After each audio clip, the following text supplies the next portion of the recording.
before the first dawn, before gods learned their own names, the universe was a breath, a single rhythm, rising and falling in endless sleep. From that silence came the first awareness, a light that knew both mercy and measure. She did not rule. She remembered. Her name was Nemesis, the heartbeat of balance, the quiet guardian of all beginnings and all ends.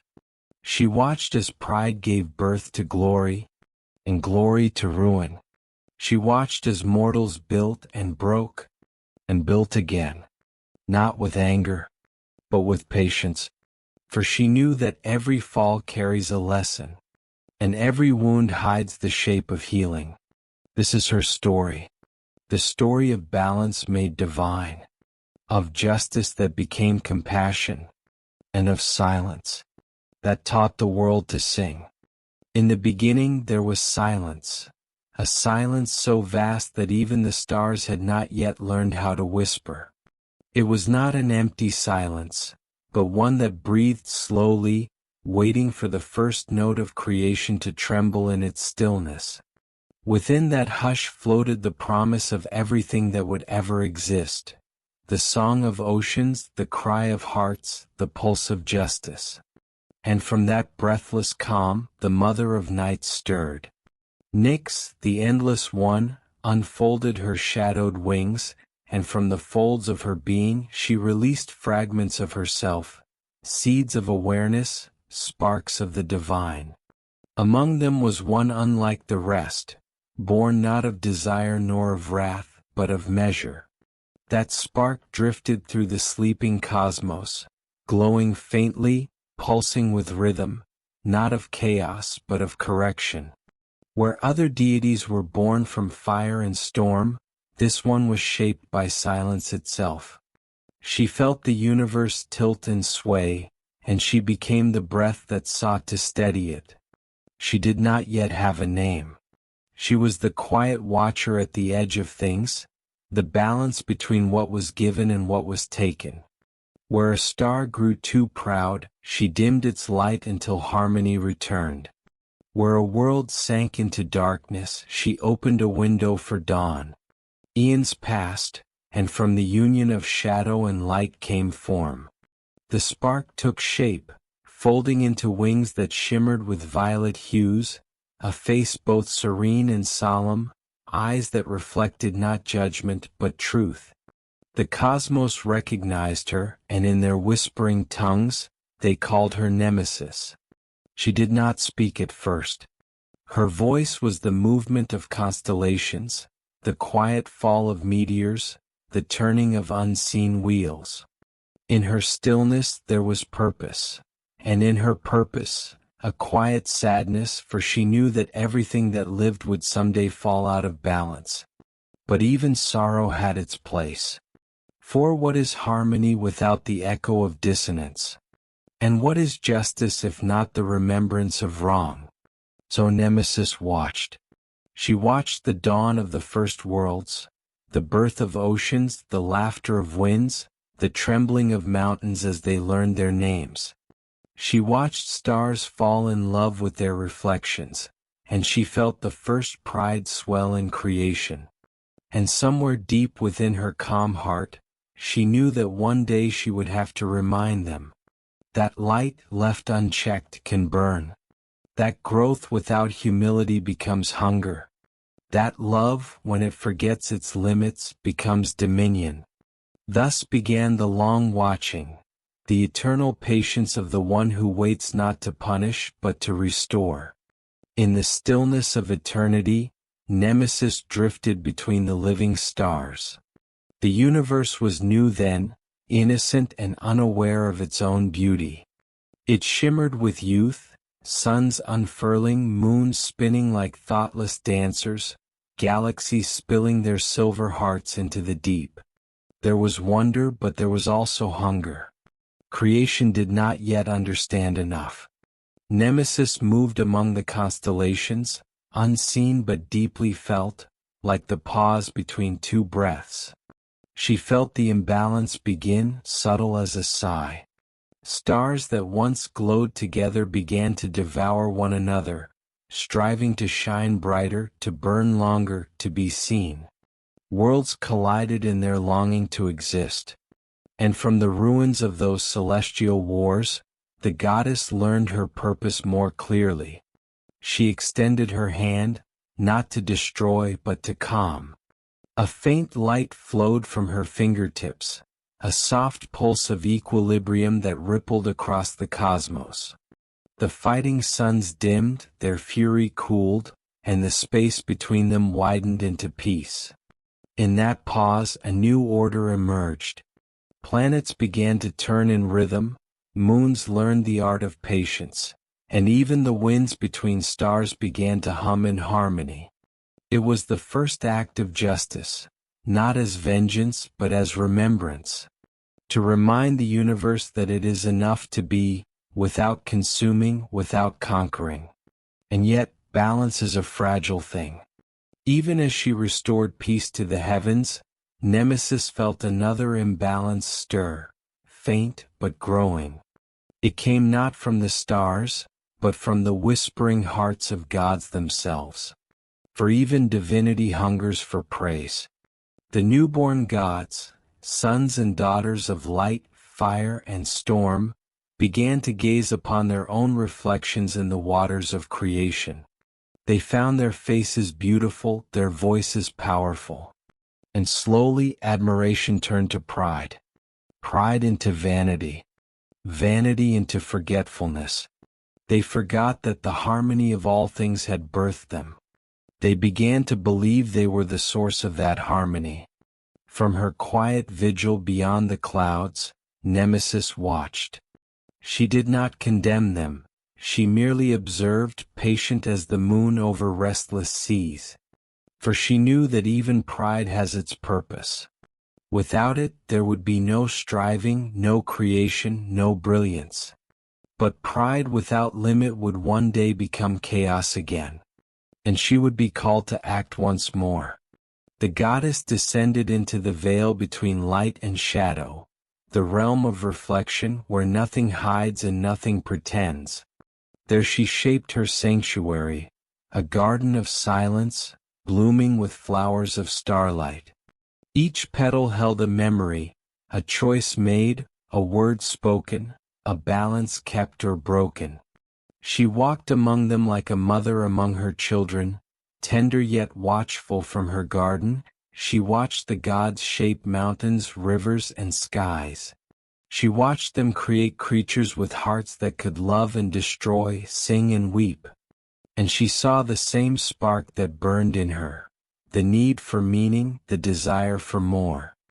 It was then that she understood, balance was not the absence of desire, but the harmony of it. To long, to reach, to dream, these were not sins but songs. Yet, when sung too loudly, they drowned the others. Justice was not silence, it was the restoration of music. Time flowed like soft rain. The worlds ripened under the hands of gods and mortals. Oceans learned to mirror the heavens, and forests swayed in the breath of unseen winds. Everywhere there was rhythm, birth and death, joy and sorrow, rising and falling. Nemesis loved it all. But love too must be measured. And soon, even the mortals began to forget the balance that held their fragile world together. Kings rose and called themselves chosen by eternity. Warriors spoke of glory more often than peace. Poets sang only of conquest, and the humble voices of gratitude grew faint. Nemesis could feel the universe tilt again, not in rage but in sadness. The scales within her heart began to tremble. Every injustice was a stone upon them, every forgotten kindness a weight removed. She closed her eyes and listened to the imbalance, like a distant storm gathering behind the horizon of time. And so the goddess prepared. Not for war but for remembrance. For balance was not a weapon, it was a whisper. And those who did not hear it in their hearts would hear it in the silence that followed. Ages drifted like petals across the face of eternity. Worlds grew old, gods rose and waned, and Nemesis walked between their echoes, unseen and unchanging. She had no throne, no temple carved of stone. Her altar was the quiet that followed every act of consequence.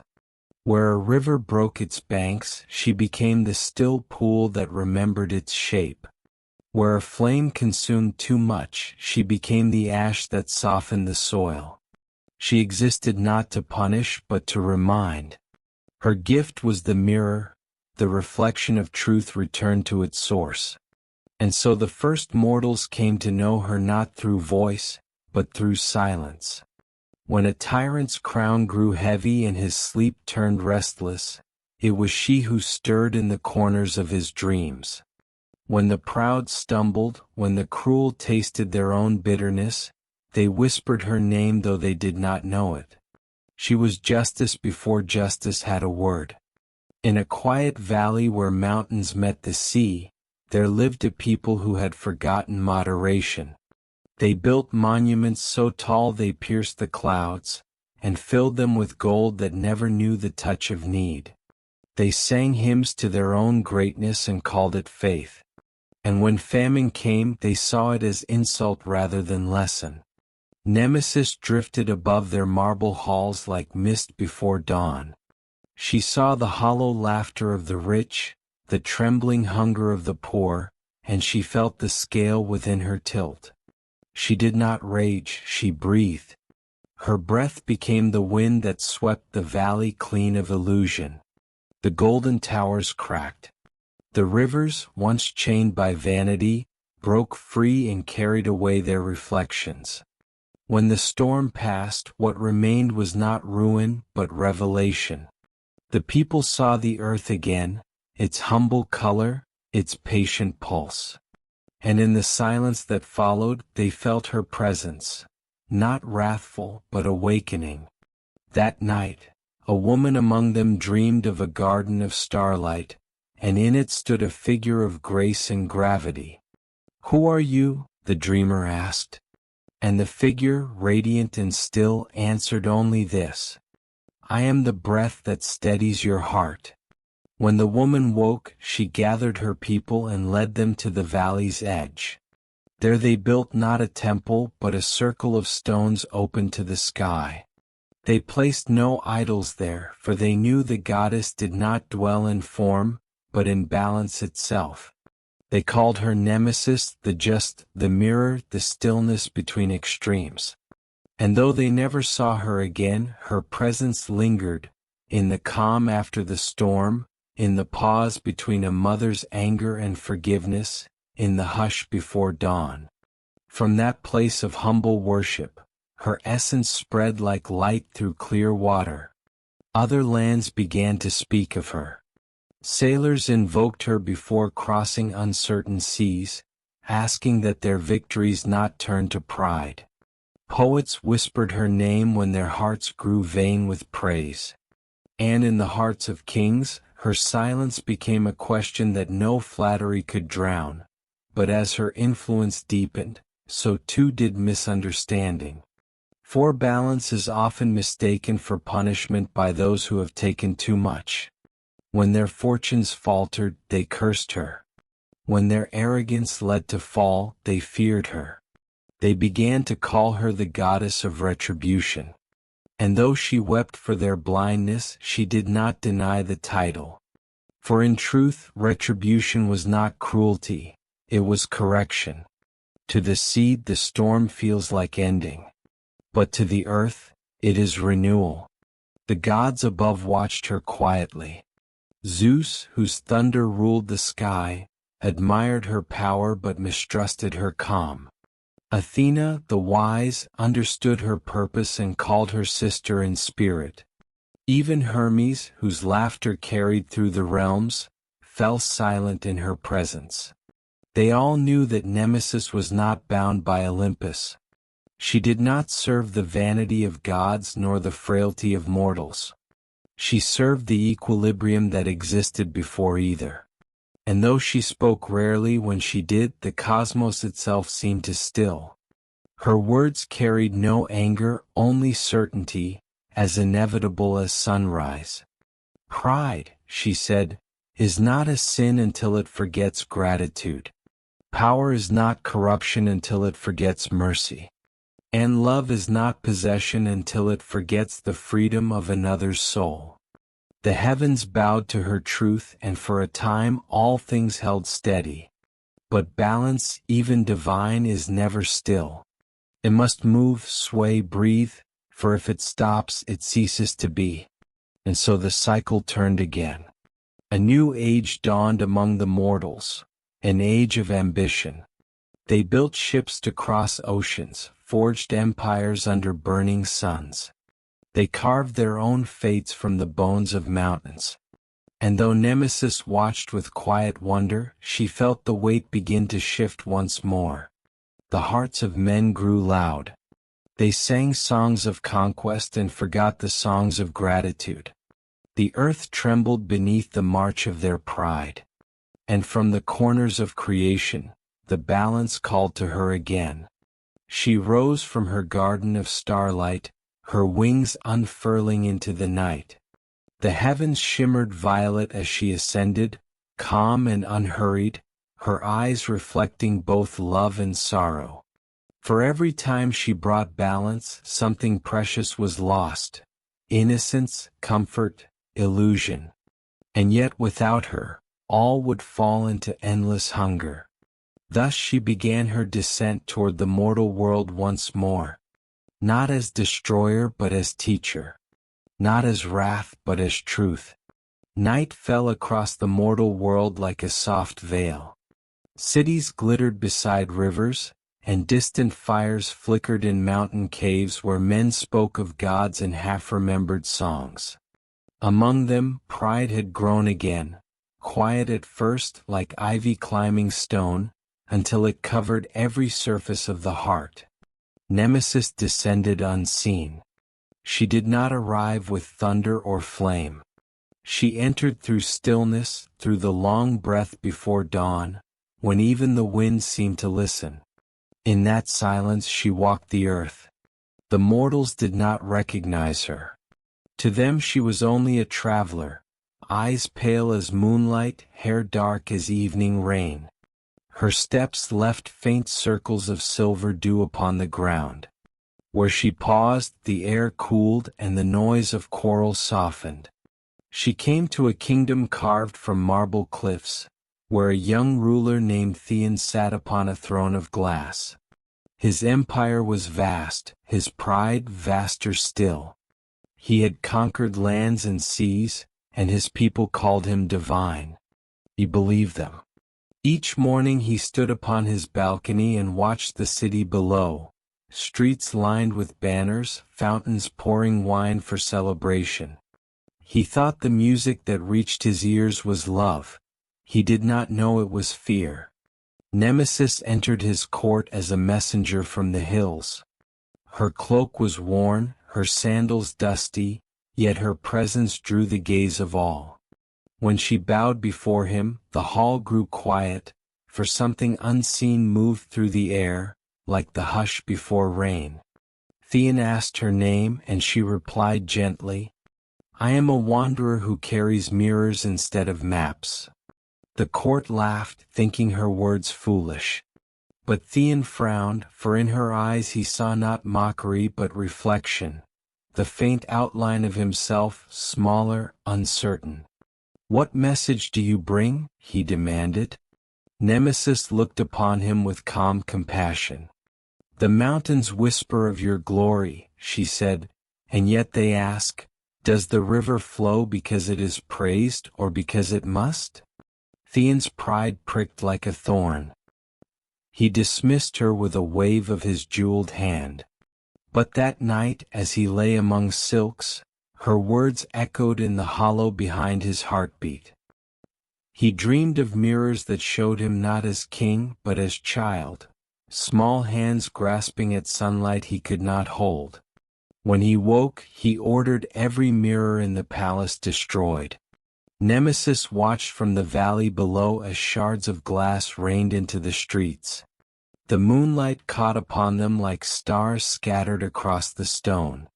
She whispered, not in anger but in sorrow.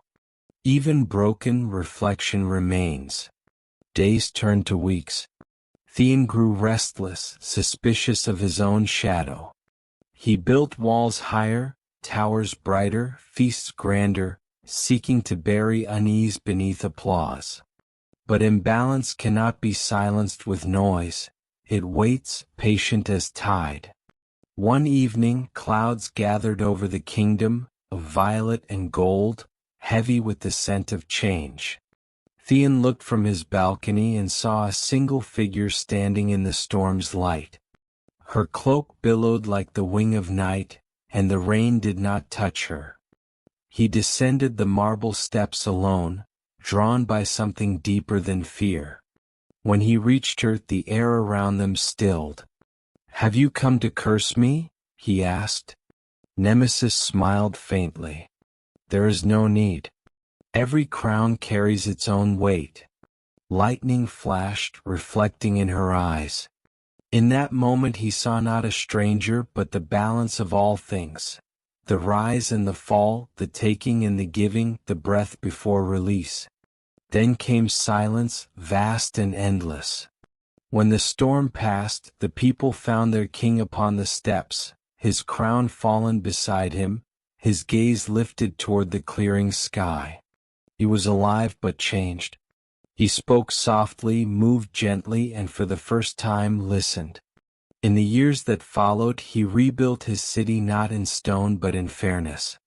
He opened his gates, shared his harvest, and walked among his people with humble hands. And though none ever saw the dark-haired traveler again, they felt her in the even rhythm of their days, in the peace that follows honest work, in the silence that lingers after forgiveness. Nemesis returned to her garden of starlight. She touched one flower, and it bloomed with a new glow, the memory of Theon's awakening. Each act of understanding was a seed she planted among the constellations. She knew imbalance would rise again. It always did. But for a moment, the scales within her heart steadied. She closed her eyes and listened to the quiet hum of harmony, the music of a world that, however briefly, remembered its center. For many ages the world slept in harmony. The storms of pride subsided, and gentle seasons returned to the valleys. Mortals forgot the thunder that had once awakened them. They remembered only the peace that followed. And that, too, was as it should be. Nemesis watched from her garden beyond the sky. The blossoms there glowed softly in colors no mortal eye could name. Each flower was a memory, each petal a story of balance restored. When the breeze passed through them, their light shimmered like sighs made visible. She moved among them in silence. Her wings, dark as distant rain, brushed the starlit leaves, and the constellations bent a little closer to listen. They loved her stillness, for through her, even eternity learned patience. Sometimes she looked toward the mortal realm and smiled. She saw fishermen rising before dawn, lovers sharing bread, children tracing their shadows on the walls. Small gestures, brief as candle flames, yet within them lived the symmetry of the cosmos. Every kindness was a weight placed gently on the side of light. Yet even as she watched, she knew that the balance she kept was not a cage but a current. Stillness without motion becomes decay. Harmony must breathe. In time, new desires would awaken, new voices would shout into the wind. And she would be called again. She accepted this truth as one accepts the turning of the seasons. Justice was not a victory to be won once, but a rhythm to be remembered again and again. On nights when the stars drifted low, Nemesis would sit beside the river of time that flowed through her garden. Its waters were luminous, carrying reflections of all that had been and all that was yet to be. She dipped her hand into the current, and ripples spread across centuries. Images rose upon the surface.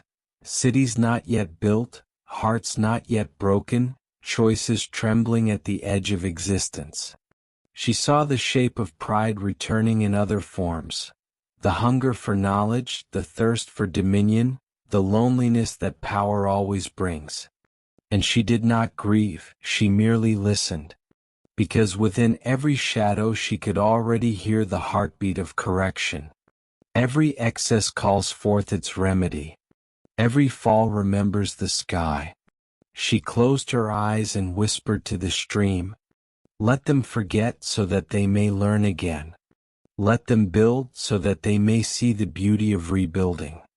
Let them love even when love becomes pain, for pain too is a teacher." The water shimmered in response, carrying her voice into all futures. Far above, the other gods continued their endless games. They quarreled, feasted, created, destroyed, each playing a part in the music of existence. Some feared Nemesis, others revered her. A few envied the serenity she wore like light. Zeus in his thunder once asked her, "Do you never tire of balance? Does it not weigh upon you?" And she answered gently, "Balance does not weigh. It holds." He did not understand, but he respected the calm in her words. Even gods must bow to truths they cannot command. As ages turned, mortals began to forget the true shape of her kindness. They built temples and statues of stone, faces stern and eyes unyielding. They prayed in fear, asking her to punish their enemies and spare themselves. They did not know that every plea for vengeance tips the scale toward loss. Still, Nemesis listened. She accepted their offerings of incense and tears. She took their misunderstandings as she took everything else, with equanimity. For in every fear lies a fragment of faith, and even fear can guide the heart back to humility. Sometimes she walked among them once more, unseen, a gentle shadow beside the weary and the proud alike. She would stand at crossroads where choices trembled and breathe a whisper into uncertain hearts. Remember the center. Remember the weight of others within your own hands. Few heard her clearly. Fewer still obeyed. But that, too, was balance, the freedom to ignore the whisper until the silence becomes unbearable. And so her story circled endlessly, not as line but as spiral. Each turn brought her closer to the same beginning, each ending folded gently into a new dawn. She existed where all opposites meet, light and dark, mercy and correction, the heartbeat and the hush that follows. When loneliness came to her, as it sometimes did, she would lift her eyes to the edge of creation. There she saw Nyx, her mother, still weaving night across the heavens. The darkness shimmered with distant gold, and Nemesis felt the old comfort of origin. In that vast maternal shadow, she remembered who she was. Not wrath, not fear, but the measure that allows love to endure.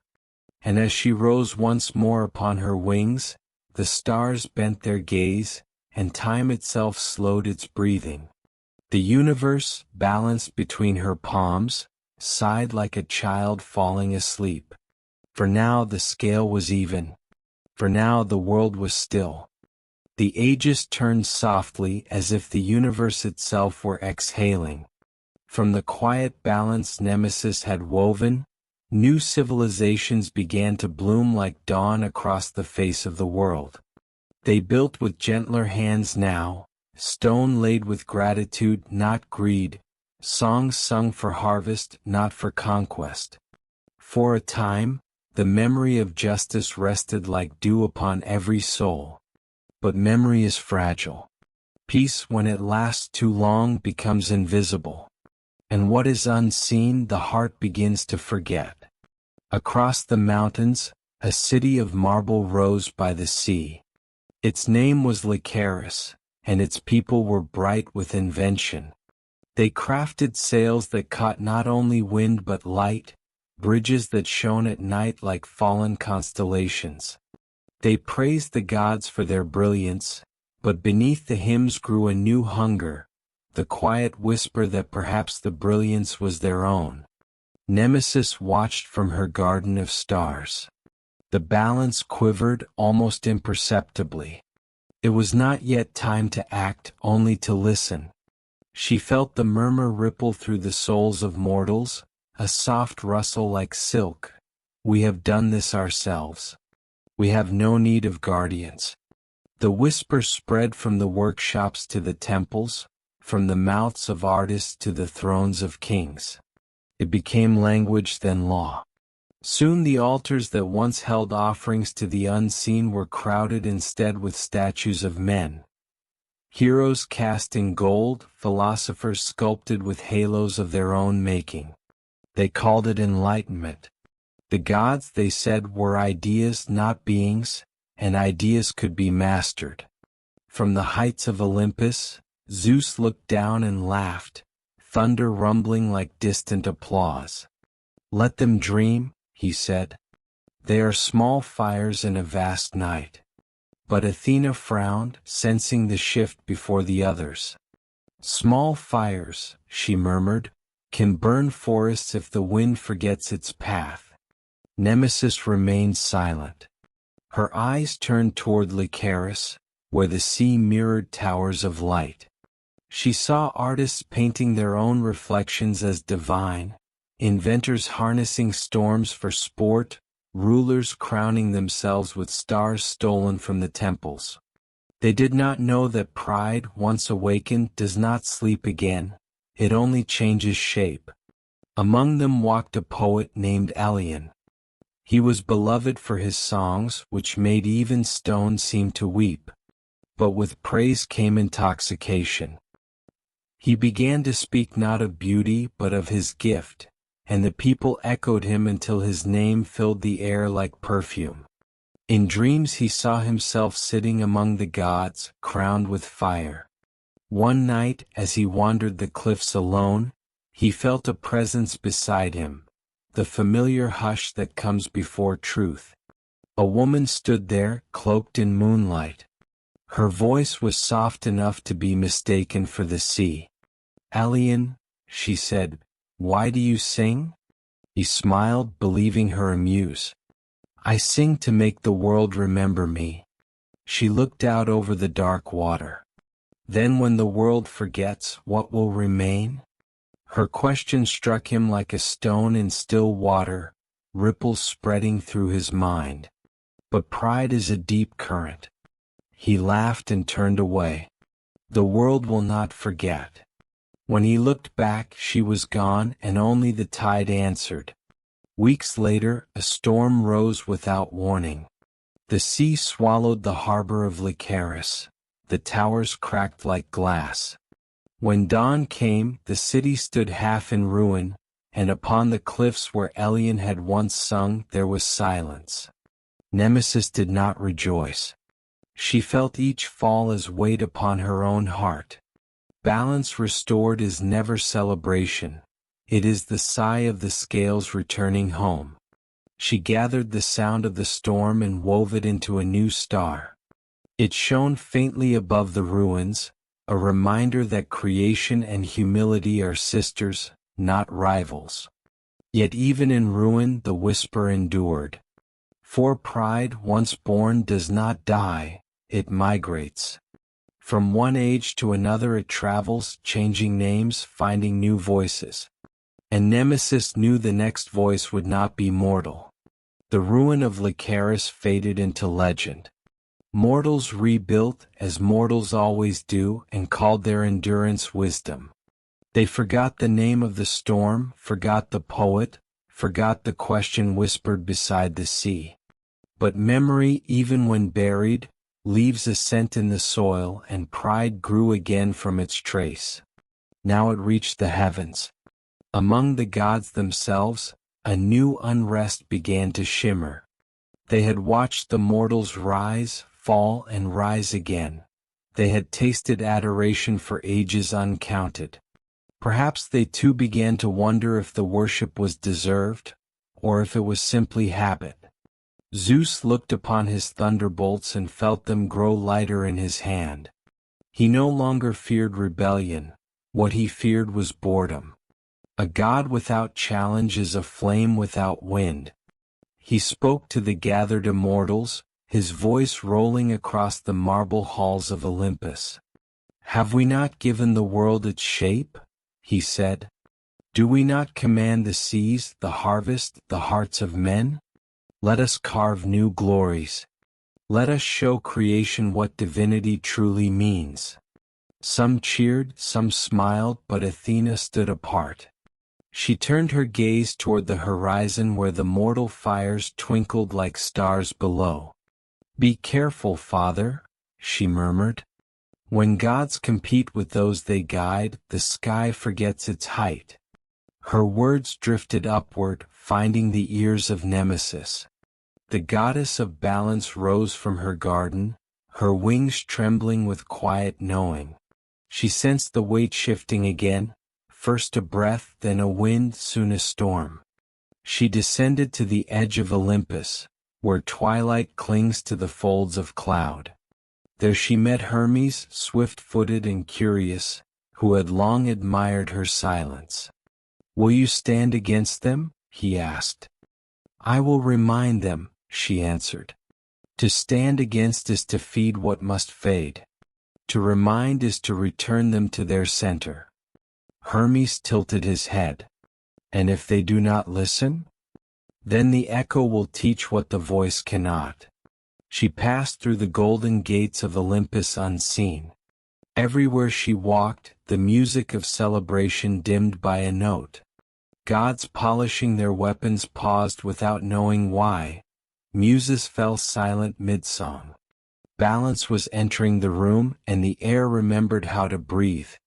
At the center hall, Zeus raised a cup of lightning to the assembled pantheon. "Let us create a monument," he declared, "a beacon that will outshine all time." He struck the floor, and from the spark rose a pillar of crystal fire that reached toward eternity. Its brilliance was terrible and beautiful. It drew even the stars to look down in envy. Nemesis stood in the doorway, her face half in shadow. "Father of thunder," she said softly, "what need has light of proving itself?" The laughter faded. Zeus turned, his eyes narrowing, thunder gathering in his voice. "Do you question me, sister?" "I question the measure," she replied. "When radiance seeks to be seen, it ceases to illuminate." For a heartbeat, the hall trembled.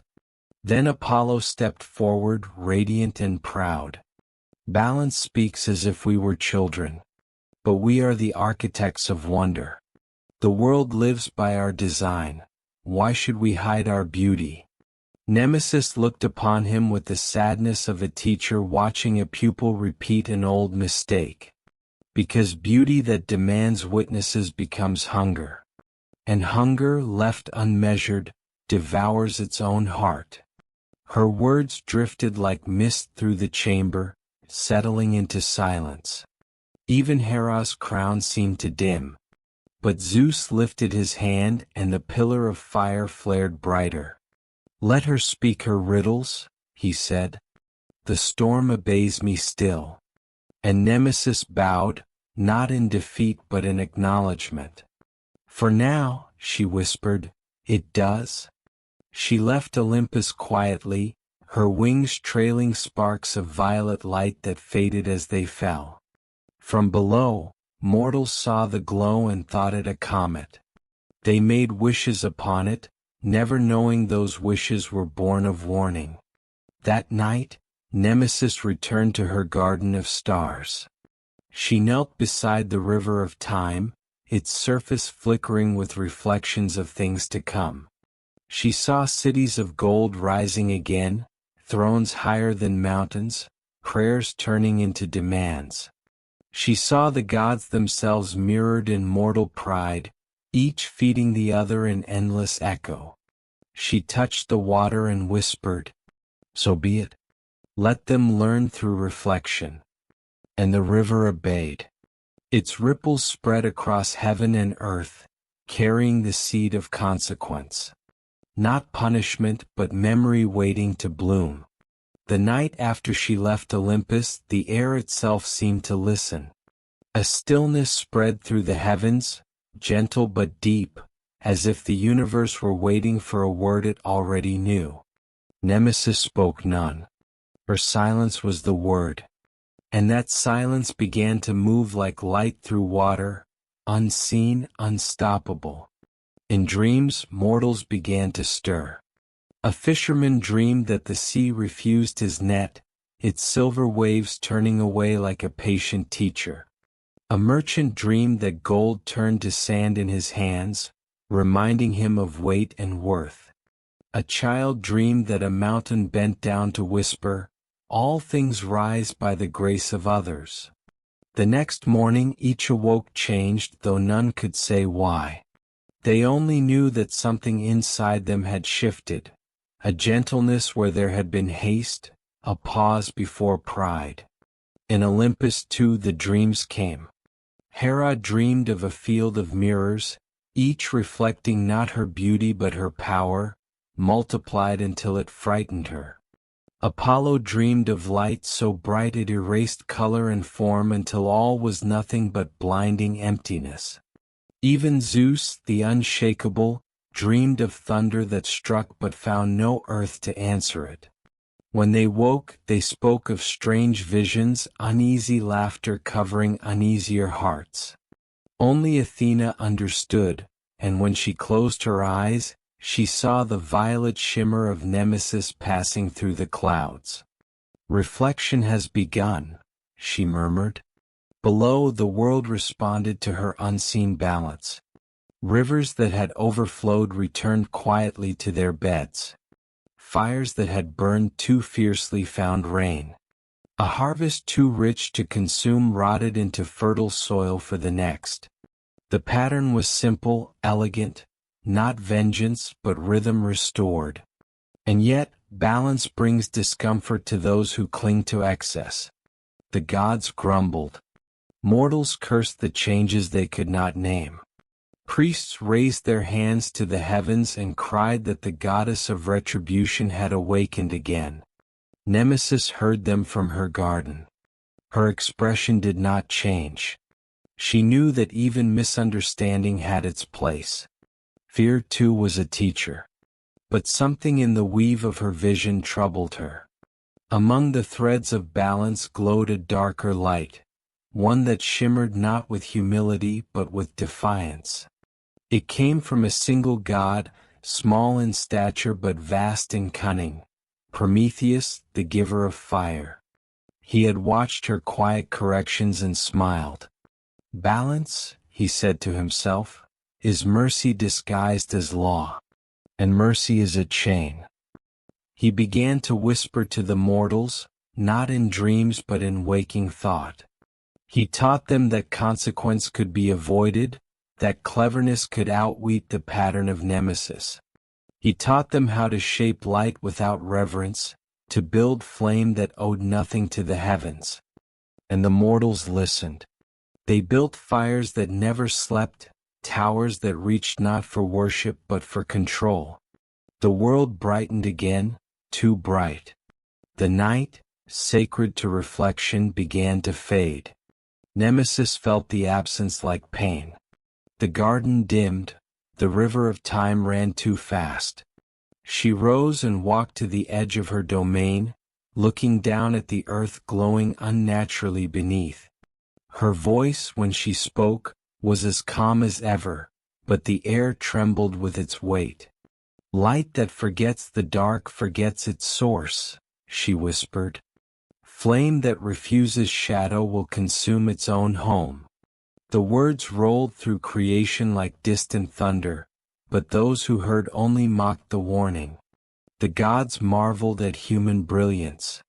Zeus smiled proudly at their daring, and even Athena said, "They have learned." Only Hermes turned his eyes downward with worry. "They have borrowed the fire of gods," he said, "but not the patience." As the fires spread, shadows fled, and with them fled reflection. The sea warmed, the forest thinned, the stars grew dim behind the glow of mortal invention. For the first time, Nemesis felt the scales tilt not in one world but in many. The imbalance was no longer of pride alone, it was of forgetting. She closed her wings and descended. Her form this time was vast and luminous, her steps echoing like heartbeats through the firmament. But she did not bring thunder or plague. She brought silence, a silence so deep that even the fires bent to listen. In that silence, the mortals saw themselves. Their towers of light trembled, their hands stilled, and for one fragile instant they remembered. They remembered the night sky before their own brightness had hidden it. They remembered the rhythm of breath and tide, the sweetness of limits. Nemesis lifted her hand, and a single spark fell from her palm into the ocean. From that spark rose a wave of soft radiance, neither destruction nor mercy but balance. It spread gently, touching each fire, dimming it until only warmth remained. The mortals watched, breathless. Their city still shone, but now the stars returned above them, sharing the sky. And Nemesis, seeing the scales steady once more, exhaled. Yet she knew it was only a pause. Pride is patient. It waits in ashes, smiling. After the fires quieted, the world entered a gentler age. The light of humankind no longer roared. It glowed softly like the embers of an evening hearth. Cities learned to breathe again. The seas cooled. The forests whispered in languages that roots remember. Nemesis rested upon the edge of the firmament and watched with calm affection. She could feel balance humming through the threads of being, fragile, yes, but present. Each act of humility was a note, and the universe sang in tune. But in the silence that followed, something unexpected began to bloom. Not pride, not greed, something quieter. Something that grew from the spaces left behind when arrogance finally falls. It was doubt. Mortals looked upon the calm world they had rebuilt and wondered if their lives still mattered without the thrill of striving. They saw the night sky, vast and impartial, and felt small beneath its gaze. Without pride to inflate them, they mistook balance for insignificance. The poets who once sang of glory now sang of futility.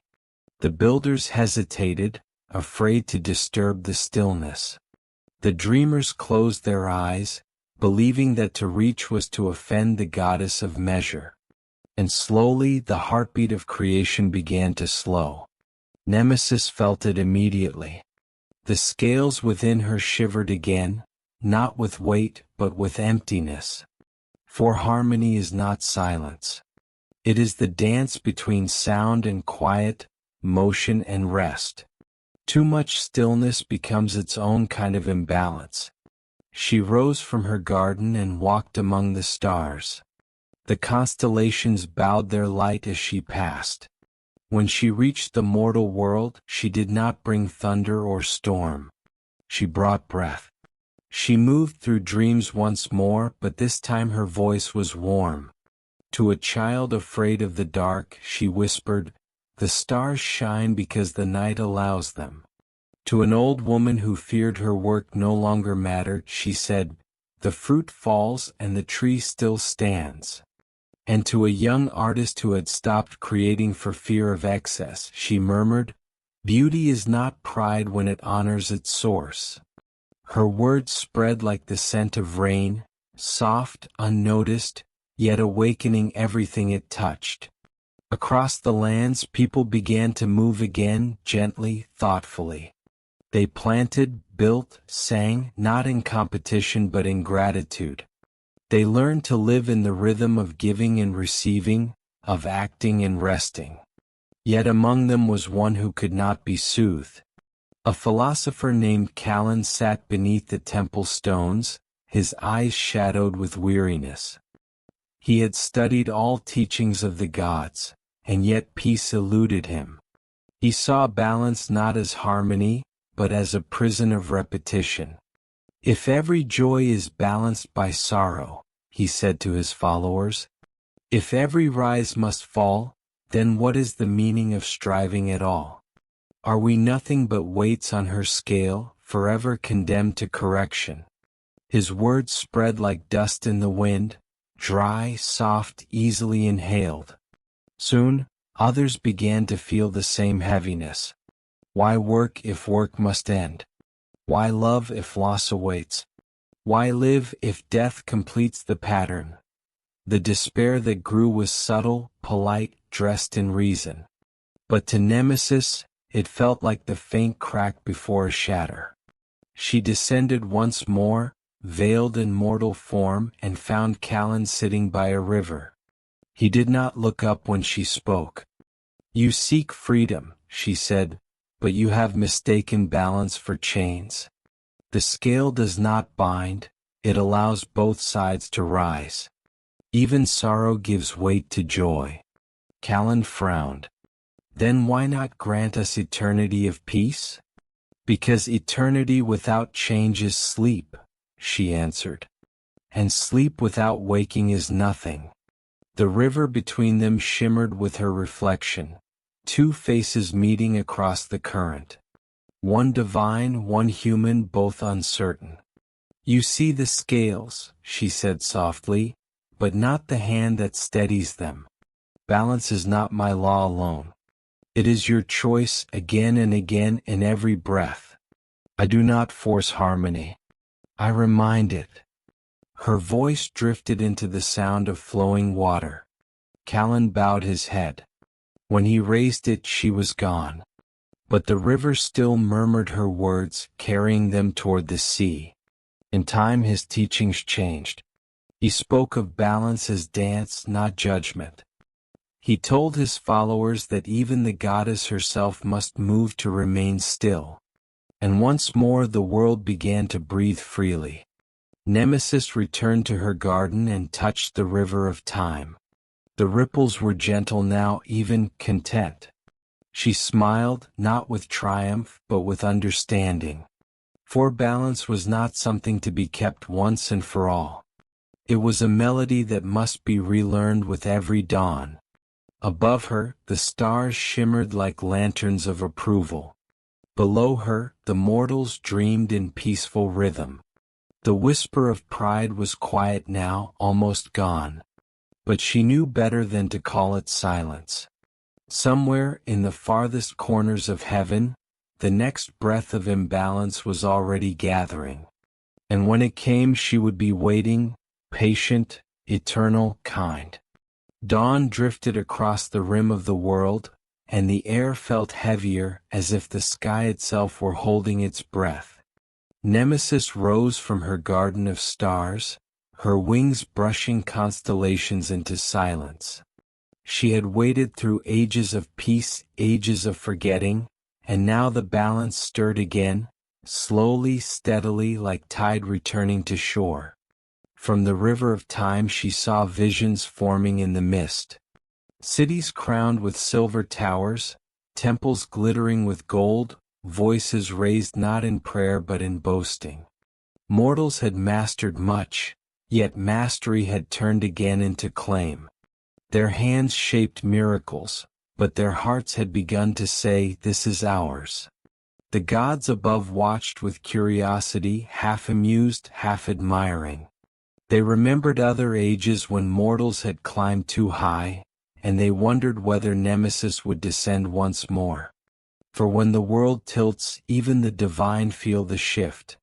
She did not rush. She never rushed. Justice that hurries becomes cruelty. Judgment that hesitates becomes decay. She moved with the rhythm of inevitability, calm as the orbit of moons. When she reached the mortal realm, the air shimmered around her. She appeared not as a figure of terror but as balance made visible. light and shadow braided together, eyes reflecting the horizon itself. Those who saw her felt no fear, only the clarity that comes before confession. In the great square of a golden city, a festival was beginning. Trumpets blared, banners rose, and the people sang praises to their new monument, a tower of light that reached higher than the clouds. Its builders claimed it was a gift to the heavens, though every stone carried their own names. Nemesis stood among them unnoticed, cloaked as an ordinary traveler. She listened to their songs the way a healer listens to a heartbeat. Beneath the joy she heard the dissonance, pride drumming louder than gratitude, fear hiding behind applause. When night fell, she climbed the steps of the tower. The air thinned, the stars felt close enough to touch. At its summit, she found a single lantern burning, a flame fed by oil drawn from the earth's deepest wells. It burned without wavering, bright and proud. She placed her hand above it. "Burn," she whispered, "but remember the dark that gives you meaning." The flame flickered. A wind rose, not fierce, only steady. It circled the tower, whispering through its hollow stones. The people below looked up, thinking it a blessing, and indeed it was, a gentle warning carried on breath. In their dreams that night they saw mirrors turning slowly, showing faces they had forgotten, the humble, the kind, the patient. And for a brief time the city moved with new tenderness. But memory fades quickly when comfort returns. Weeks passed and the festival returned louder than before. The tower blazed so bright that the stars above dimmed in protest. Nemesis felt the scales tip once more. She stepped from shadow into light, revealing herself at last. Her wings unfolded, vast as the horizon, and her voice rolled through the streets like the sea speaking through stone. "I am not your punishment," she said. "I am your reflection." Her words were neither loud nor harsh, yet every heart heard them. Some fell to their knees, others covered their eyes. The tower trembled, not from anger, but from understanding too sudden to bear. She raised her hand. The great light atop the tower dimmed until it glowed like a hearth, soft and warm. The night returned, and with it the stars. They shone brighter than ever, grateful to be seen again. When morning came, the people found their city untouched. No ruin, no thunder, only the quiet scent of rain. Yet within each person lingered a new awareness, a balance restored inside the soul. They called it the gentle judgment. And for a generation, peace held firm. The story of the gentle judgment traveled like wind, quiet, invisible, yet finding every ear. Mortals told it in whispers beside their fires, then the whispers drifted upward through prayer, and the gods heard. On Olympus the mood turned restless. A goddess whose voice could calm storms was a marvel, but a goddess who could calm them, that was unease. What if her stillness one day silenced thunder? What if her measure weighed their own hearts? Zeus watched the clouds gather over the mortal world and felt a flicker of doubt. He had ruled through awe and spectacle, she ruled through quiet, which he wondered would last longer. He summoned the council. The marble hall gleamed with the light of dawn. Athena stood near the great columns, her eyes steady, and Hermes leaned upon his staff, half curious, half afraid to speak first. At the center the air trembled and Nemesis appeared. No trumpet announced her. She simply was, and the sound of conversation faded into listening. Zeus rose, his voice rolling like distant thunder. "Sister, your peace reaches too far. Mortals bow to you as they once bowed to us. Do you seek their devotion?" Nemesis looked upon him with the calm that precedes a tide. "I seek only balance. If their worship has lessened, perhaps the weight of fear was too great. The hall grew colder. Hera's jewels flickered as if dimmed by her own heartbeat. Apollo frowned, gold hair catching firelight. Balance is a pleasant word, he said, but the world breathes because we desire it to. Without our will, there would be nothing to balance. Nemesis stepped forward, her shadow long upon the marble. Desire gives birth to creation, yes. But unchecked, it devours what it births. The flame that lights also consumes. For a moment none spoke.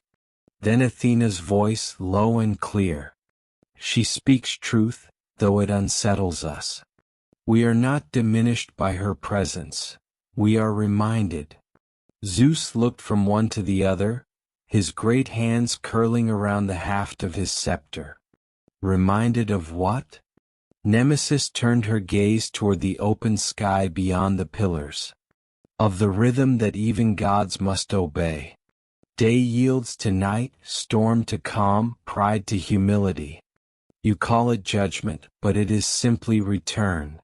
Her words moved through the hall like wind through cedar leaves, soft, unstoppable. Around her feet, small motes of violet light rose and drifted upward, dissolving as they touched the air. At last Zeus sighed, the sound deep as thunder fading over sea. You ask for much faith, sister. Faith not in power, but in restraint. I ask for nothing, she said gently. I only reveal what is already there. Then she bowed and vanished, leaving a silence that stretched long after she was gone. The gods sat together, yet each felt alone with his own reflection. They did not speak of it again, but from that day their laughter grew quieter. Thunder rolled less often. Songs of triumph gave way to songs of endurance. Below, the mortal world felt the change. Storms grew kinder, harvests more even. People began to speak of a balance that even heaven honored. They built small shrines of stone open to the sky, offering not gold but simple gratitude. Nemesis watched from her garden and felt the scale within her steady for a heartbeat. Still, she knew the rhythm could not hold forever. Balance is living motion. When one side rests too long, the other will rise again. In the farthest reaches of time's river she saw the next stirring. The shadow of envy between gods, the seed of rivalry reborn. Peace had lasted long enough for longing to remember itself. She touched the water, tracing circles that shimmered into futures not yet written. Each circle sang the same soft truth. Even judgment must be judged.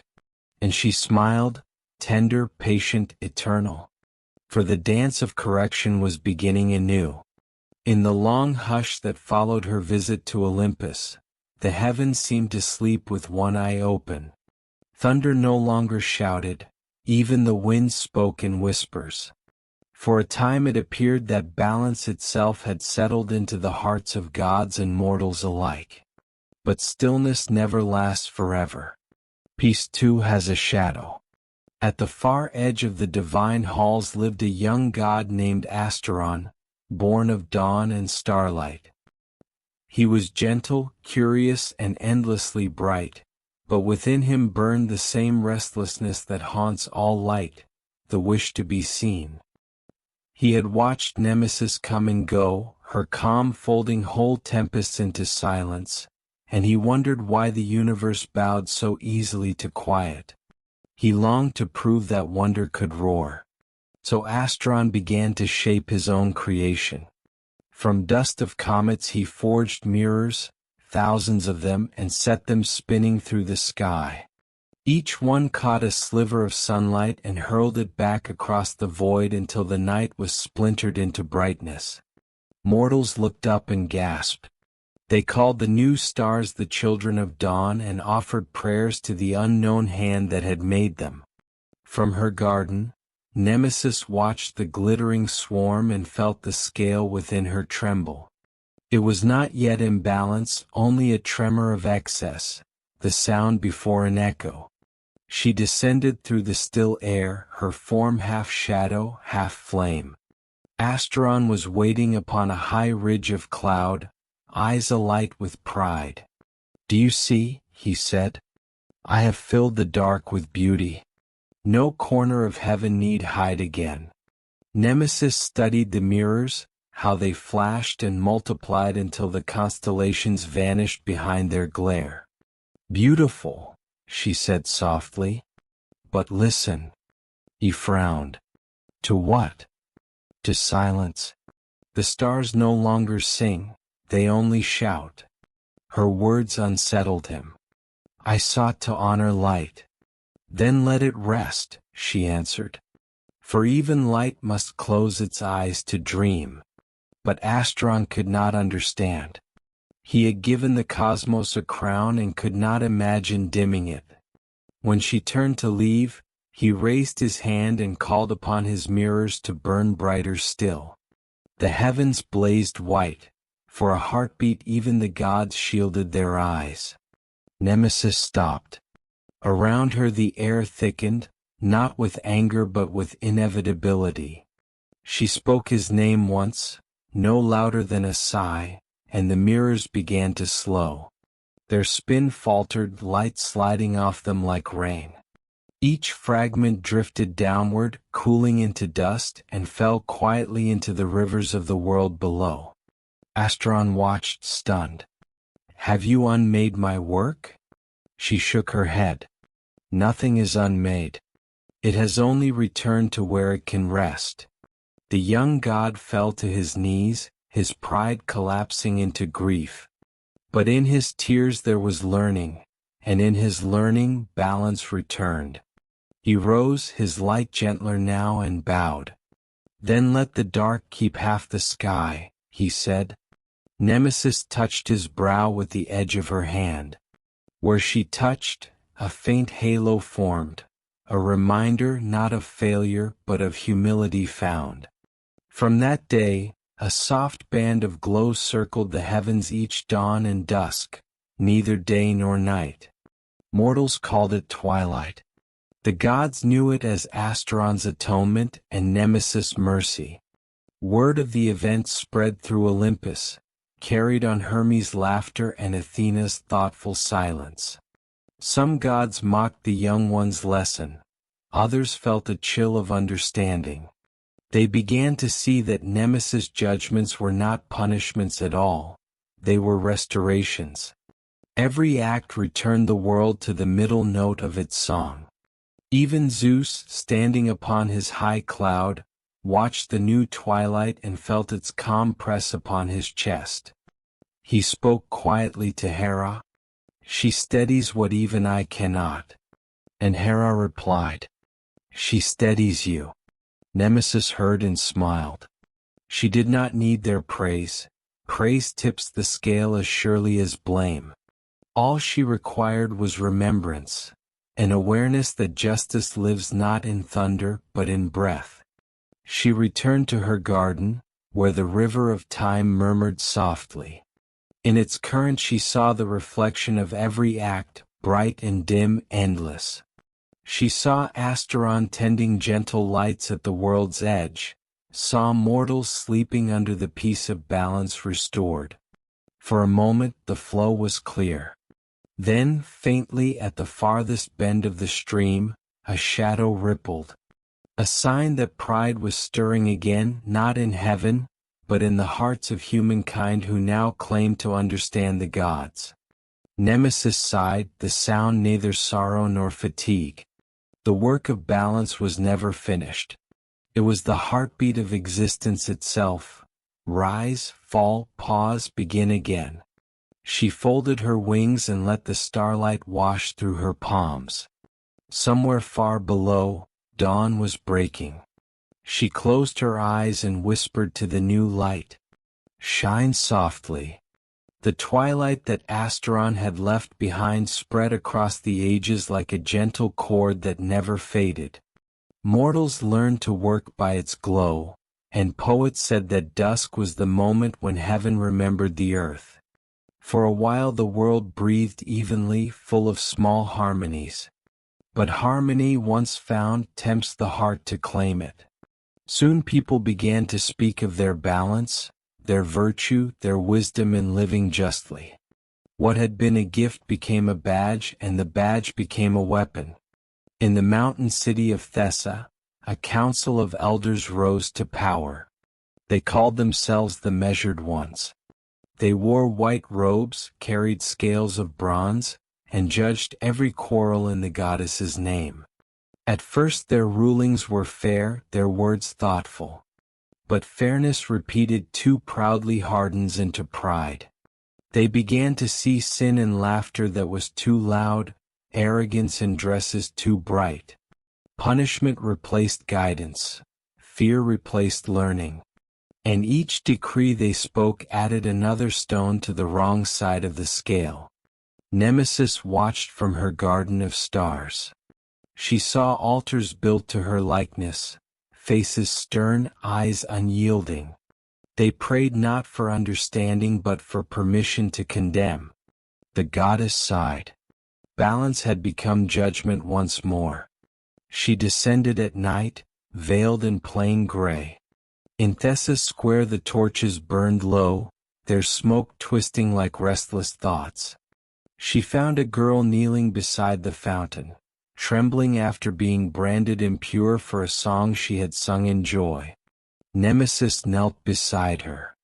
"Child," she said, "what have they taken from you?" The girl looked up through tears.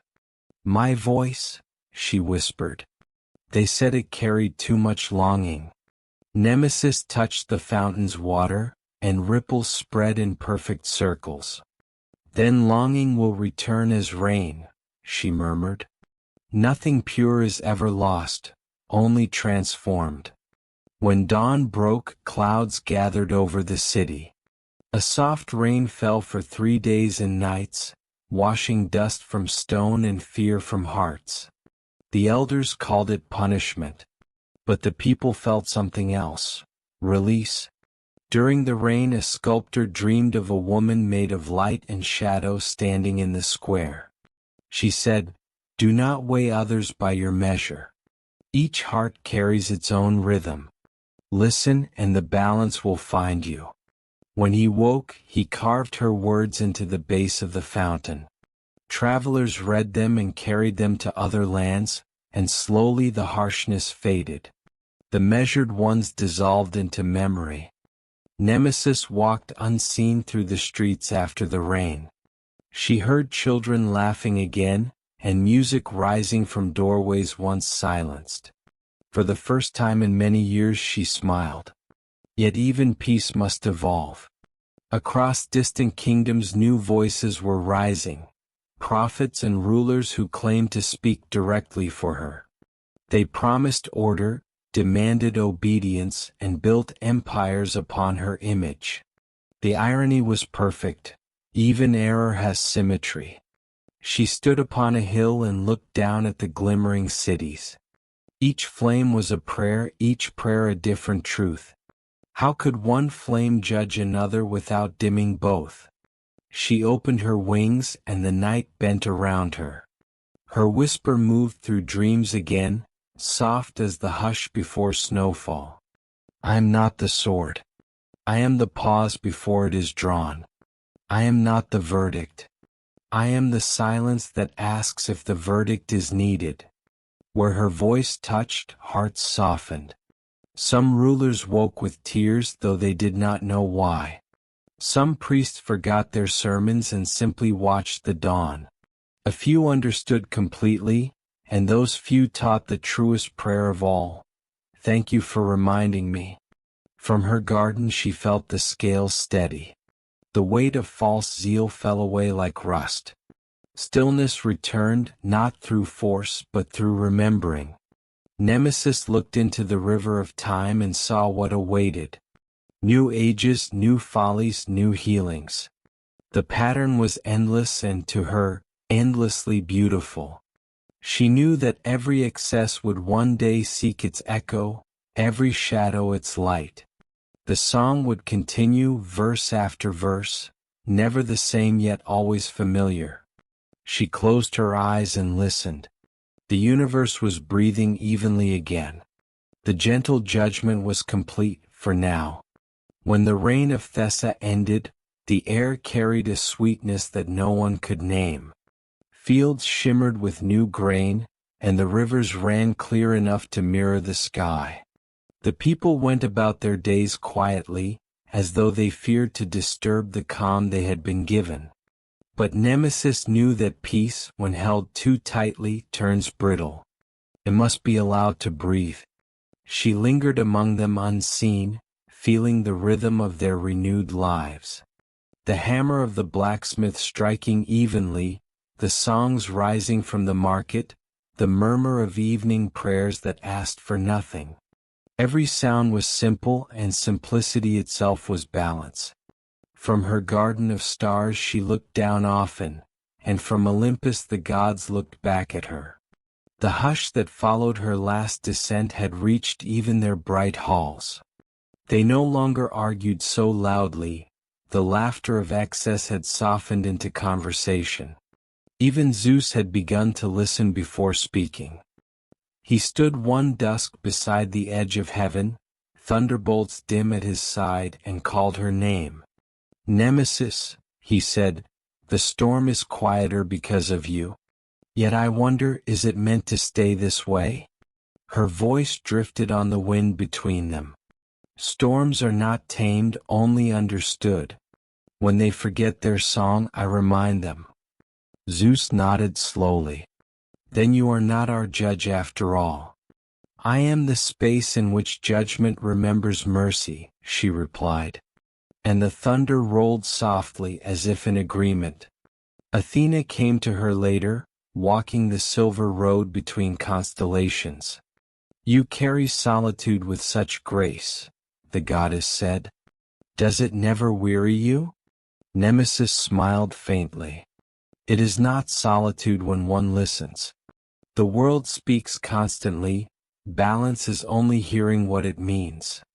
Athena placed her hand upon her shoulder. Then we will listen too. And for a time even the gods learned quiet. Below, mortals began to shape stories of her that were gentler than before. They painted her not with the scales of punishment but with open hands, palms lifted toward the sky. They spoke of her as the mother of pauses, the keeper of breath between heartbeats. Children learned to whisper her name when they wished for courage to forgive. Nemesis watched those stories take form like seeds carried on wind. Each myth was imperfect, yet each held a kernel of truth. She no longer needed temples. She lived in the small decencies of ordinary days. And still the river of time moved. Through its clear current she saw new futures, some bright, some dark, all balanced. She saw empires that would rise again on pride, and heal again through loss. She saw her own name forgotten and remembered in endless cycles, like the moon waxing and waning. She reached into the stream and felt both cold and warmth together. They were the same, simply felt from opposite sides. That understanding filled her with a peace deeper than silence. She lifted her wings and ascended beyond the clouds of thought, where sound becomes light and light becomes breath. From there she looked upon creation entire. The turning planets, the sleeping oceans, the threads of souls weaving and unweaving in time. All of it moved in rhythm, endless and true. She whispered one last blessing to the worlds below. May every fall remember its flight. May every wound remember its healing.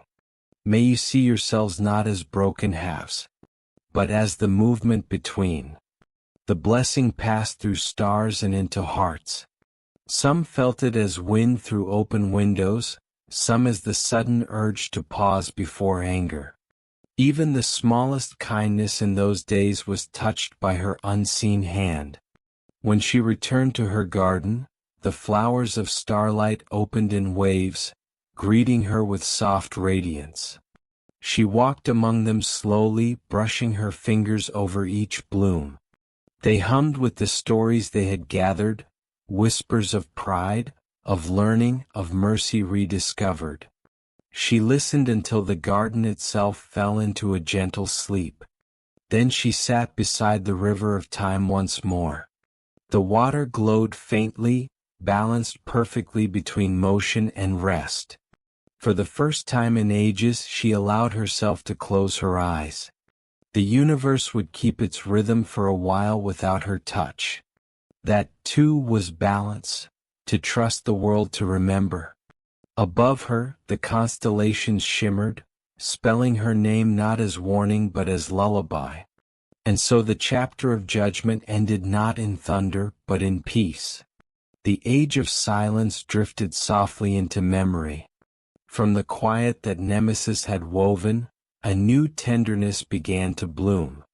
It spread not through decree or miracle, but through small gestures, an unspoken patience between neighbors, the humble act of sharing bread, the long breath taken before anger could rise. The world was healing. Not swiftly, not completely, but earnestly. Like soil after fire, it accepted what had been burned and turned it into new life. Nemesis felt this from her garden of stars. She had watched judgment give way to calm. Now she felt calm transforming into gratitude. Where once she had guided the scales with deliberate hand, she now only listened, allowing creation to find its own balance. Yet even healing leaves shadows. For every heart that learns to forgive, another still trembles in memory of harm. And the echo of regret can be as heavy as the sin that caused it. It was in this twilight of sorrow and renewal that Nemesis felt a new call, not from pride or defiance this time, but from pain. The river of time rippled, and within its surface she saw faces bowed not in arrogance, but in shame. The world was asking not for justice, but for mercy. She descended once more to the earth, her form woven from dawn mist and the pale shimmer of forgiveness. Where her feet touched the ground, flowers opened even in places of ruin. The people who saw her did not kneel, they simply breathed easier. She walked among them without crown or symbol, only a calm presence that eased the ache of memory. To a farmer mourning his lost fields she said, "The earth forgives what burns it. It knows only how to grow again." To a mother haunted by harsh words spoken to her child, she whispered, "Love does not count the scars it heals." Her words were not commands but awakenings. They did not erase pain, they taught it to rest. In a valley once blackened by war, the survivors built a shrine in her honor. It was not of stone, but of living trees bent gently toward one another, forming an archway of green. They called it the Gate of Return. Beneath it, those who had wronged each other met to speak in the quiet shade. Some came to beg forgiveness, some only to listen. All left lighter. Nemesis watched them from the hills above. This was her gentlest work yet, not correction but balance reborn as compassion. Justice had completed its circle, now grace began its own. One night as she lingered near the gate, a young man approached. His hands were scarred from battle, his eyes shadowed with guilt. He recognized her, though she wore no divine light. "Lady of Measure," he said, his voice trembling, "I cannot forgive myself. I have done what cannot be undone." Nemesis looked upon him with eyes as soft as dusk. "What cannot be undone," she said, "can still be understood." He bowed his head. "But how do I begin?" "By listening," she answered, "to what you have silenced. The past is not gone, it waits for you to speak with it." She touched his forehead, and suddenly he saw the faces of those he had harmed. Not in anger, not in reproach, but in clarity. Each one shimmered like light upon water. He reached out and they faded, leaving behind only a single breath, a sign that they too had found peace. When he opened his eyes, Nemesis was gone. But the wind around him carried her words. Forgiveness is the balance within the heart. To grant it to others is to return it to yourself. From that day the man became a healer. Wherever he went, people said the air itself felt lighter, as if Nemesis walked beside him unseen. And she did. Not to guide but to witness. The goddess no longer needed to weigh the world was learning to weigh itself. In her garden, the river of time gleamed with new colors, gold, rose, and the faintest violet. It flowed more slowly now, peacefully, carrying stories not of punishment but of redemption. Each ripple was a life forgiven. Nemesis knelt beside it and whispered, "This is how the universe remembers love." The gate of living trees remained green through every season. Its leaves whispered when no wind passed, as if retelling the prayers spoken beneath them. Even the soil there seemed gentler. No battles touched that valley again. Nemesis often returned unseen. She watched the people who had once called her in fear now meet each other in truth. Forgiveness spread like roots beneath the ground, silent, connecting everything. But the longer she lingered among them, the more she began to feel something she had never felt before, the weight of her own touch upon the world. Every correction, every silence, every act that had restored balance also left an echo.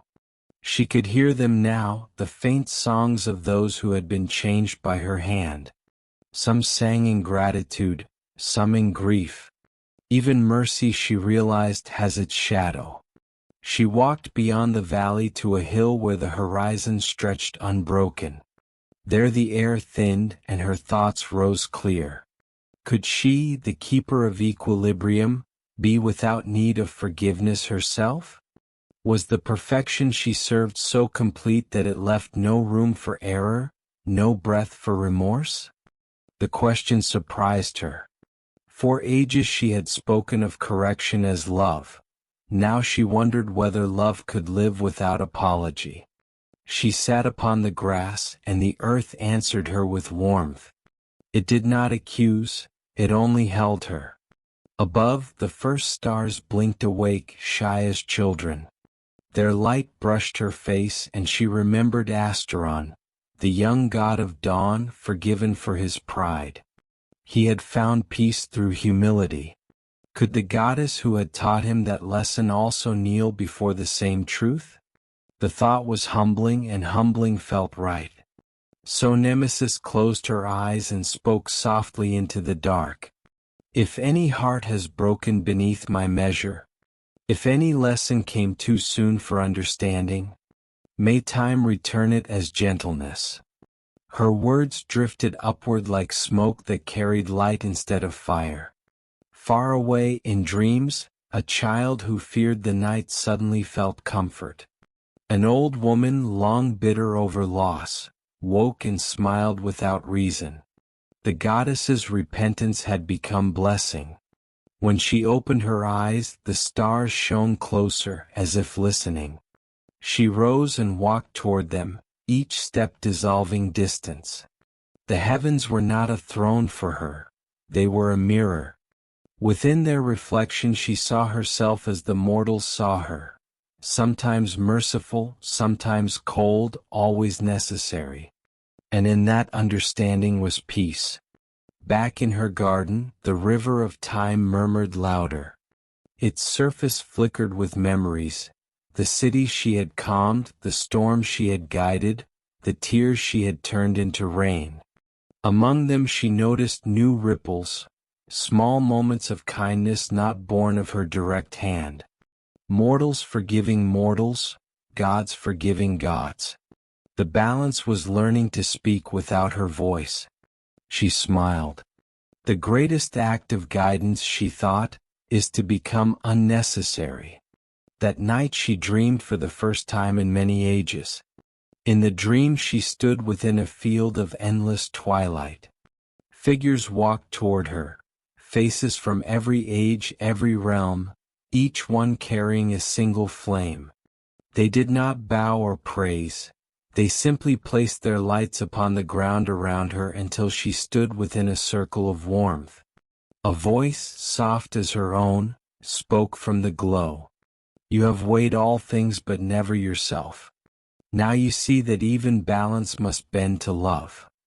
She reached toward the nearest flame, and it merged into her hand without burning. Its glow seeped through her skin, settling over her heart. For the first time she felt whole, not as judge, not as teacher, but as part of what she had served. When she woke, the same light pulsed faintly beneath her ribs. It was small, quiet, and infinite. She understood then that repentance was not sorrow, it was continuity. It allowed even divinity to move forward, to change without losing its center. She whispered to the dawn, "May my balance never silence compassion again." The wind carried her promise through the universe. Where it passed, hearts eased. Those who still carried guilt felt it lighten, as if the world itself had exhaled. And from that morning, the people who prayed to Nemesis began to speak to her differently. They no longer begged for justice. They asked for understanding. They no longer feared her arrival. They hoped to feel her near when they forgave someone. Her temples grew quiet. Her garden bloomed. The balance breathed as softly as sleep. Dreams became her temple. Nemesis no longer needed to walk the earth. She entered hearts through the stillness of sleep. There, without words, she showed each soul its own reflection, never to shame, only to illuminate. To a queen haunted by decisions made in war, she sent the image of a single seed pushing through broken stone. To a thief who could not forgive himself, she gave a vision of hands building a bridge from the same wood he once stole. To a child angry at the world, she showed a river that carried both sunlight and silt, flowing together toward the sea. When they woke, none remembered the goddess directly. They simply felt lighter, as if a hidden knot had loosened. And so repentance turned to wisdom. Quiet, invisible, continuous. From Olympus, Athena watched these changes with wonder. "Your lessons are softer now," she said one night, appearing beside Nemesis in the Garden of Stars. "You guide them without command." Nemesis smiled. "They have learned enough to listen to their own echoes. I am only the space in which they hear them." Athena bent to touch the river of time. Its current shimmered, reflecting not conflict but conversation, people meeting, reconciling, understanding. She whispered, "Then perhaps even gods may learn this way." Nemesis nodded. For what is repentance but awareness carried to its conclusion? The wisdom spread quietly through Olympus. Ares laid down his spear for a season and watched how peace organizes itself without orders. Apollo softened his light so that mortals could see the stars again. Even Hermes began to linger longer between messages, enjoying the pauses. The harmony reached farther than any decree ever had. It settled into the rhythm of the cosmos itself, the measured pulse between heartbeat and silence. And yet Nemesis knew that change is the truest constant. Even peace contains the seed of the next question. As she gazed into the stream of time, she saw faint ripples forming again, new kinds of longing, subtler desires that did not seek conquest but permanence. Mortals, freed from guilt, now wished never to lose their newfound serenity. They clutched at it the way children clutch a toy too tightly. She sighed, smiling at the inevitability. "Balance breathes," she whispered to the water. "It cannot be held." That night she appeared in the dream of a sculptor who feared finishing his masterpiece lest imperfection spoil it. She showed him a statue already cracked, vines growing through the stone. When he woke, he understood. The work was never meant to be eternal, only alive. Through such small lessons, Nemesis taught the art of release. To hold, to let go, both are halves of the same kindness. One evening, as stars thickened above her garden, a gentle presence approached from beyond the horizon. It was Nyx, her mother, wrapped in shadows softer than sleep. "My daughter," said the ancient knight, "I have watched you through the ages. You have learned to forgive creation, and creation has learned to forgive itself. But tell me, have you forgiven the dark that birthed you?"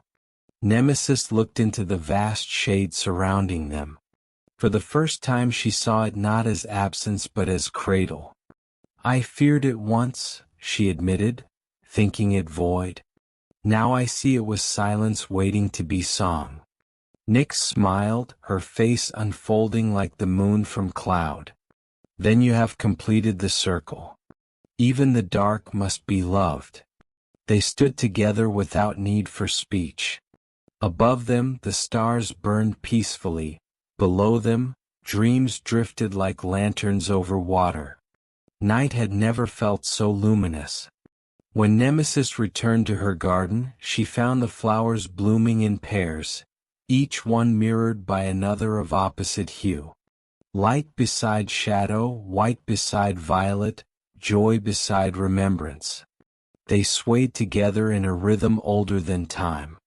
She realized that repentance was not the end of justice, but its gentlest form.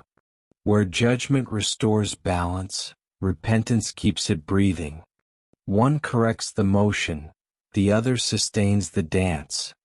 And in that understanding she felt free. Not exalted, not diminished, simply part of the living harmony she had guarded since the first dawn. She whispered to the blooming air, "May every act of sorrow end in kindness. May every balance be followed by grace. May all who seek to be right remember to be whole." The wind carried her blessing downward. On earth, people began to speak of a new serenity in the night. Children dreamed of gardens. Lovers forgave old words. Even the weary felt the sky lean closer as though listening. Nemesis rested beside the river of time once more. Its current was steady, gleaming with both shadow and light. She closed her eyes and felt the pulse of everything, creation breathing evenly again. For the moment, nothing asked to be mended. And that, she thought, was the purest balance of all. The air around the garden of Nemesis had changed. Where once it shimmered with the tension of justice, now it pulsed with something gentler, like breath returning to the lungs of the universe. The flowers no longer bent toward her in fear. They opened simply to greet the light.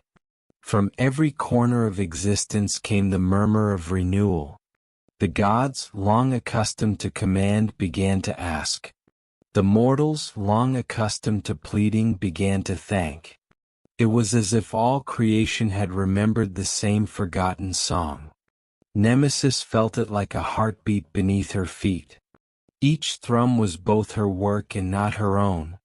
For the first time, the balance sustained itself. One evening, as dusk melted into the deep blue of night, the horizon rippled with wings. One by one the gods arrived, drawn not by summons but by curiosity. They came without thrones, without thunder or armor, their presence quiet but radiant. Athena stood nearest, eyes bright with thought. Apollo carried no lyre, only silence. Even Ares came, his hands unarmed, watching the flowers sway as if they were strange to him. And Zeus came last, his steps careful, his gaze uncertain. A father approaching a child grown beyond his understanding. Nemesis greeted them not as ruler nor servant but as equal. "Why have you come?" she asked, her voice a breeze that stirred the petals. Athena spoke first. We have felt a stillness in the heavens. We wondered if the world no longer needed us. Nemesis smiled. Need is not the same as absence. The world remembers you when it breathes. You are in its rhythm, not above it. Apollo tilted his head, thoughtful. So the hymn continues without the singer? The song is not lost, she said softly. It simply learned to sing itself.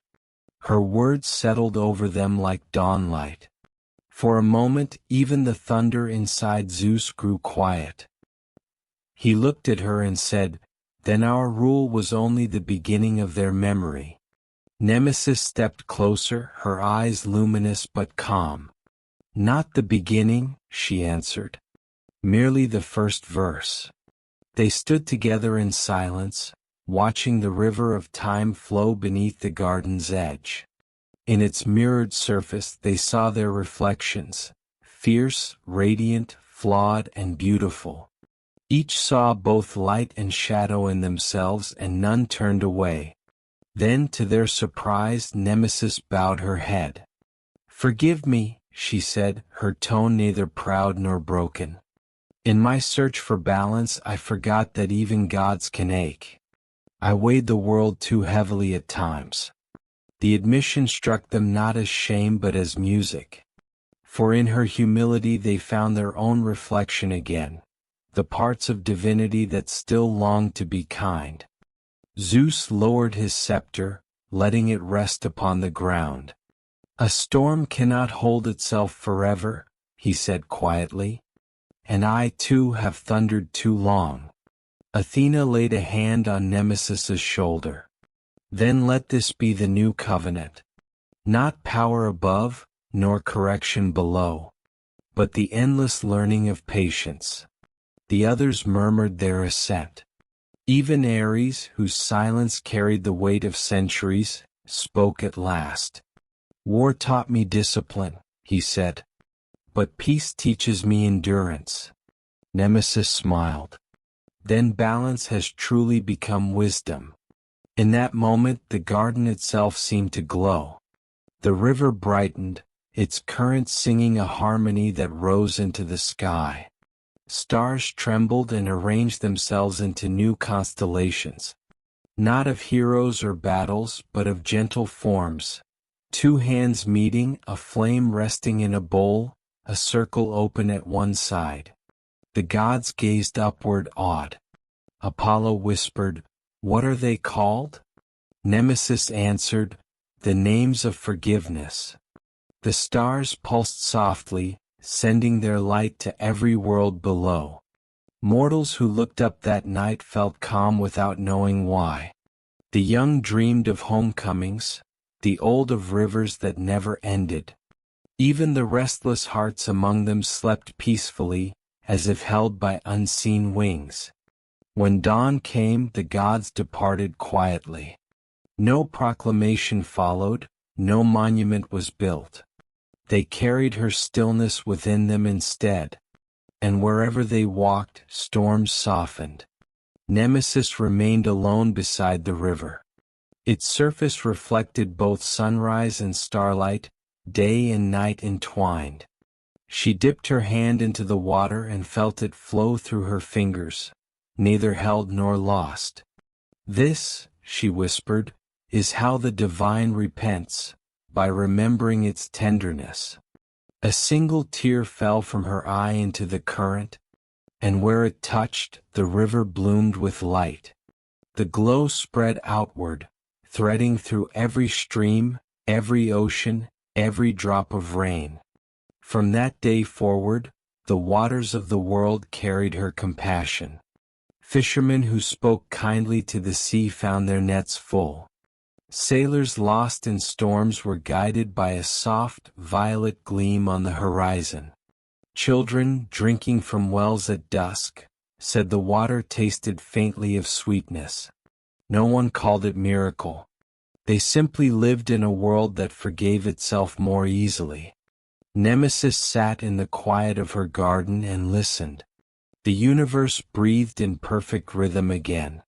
Every sigh, every laugh, every sorrow, it was all one pulse, one tide, one grace. And for the first time since the beginning of creation, the goddess of balance rested, not in vigilance but in peace. A long silence followed the covenant of forgiveness. It was not the silence of absence, but the full, breathing hush of completion.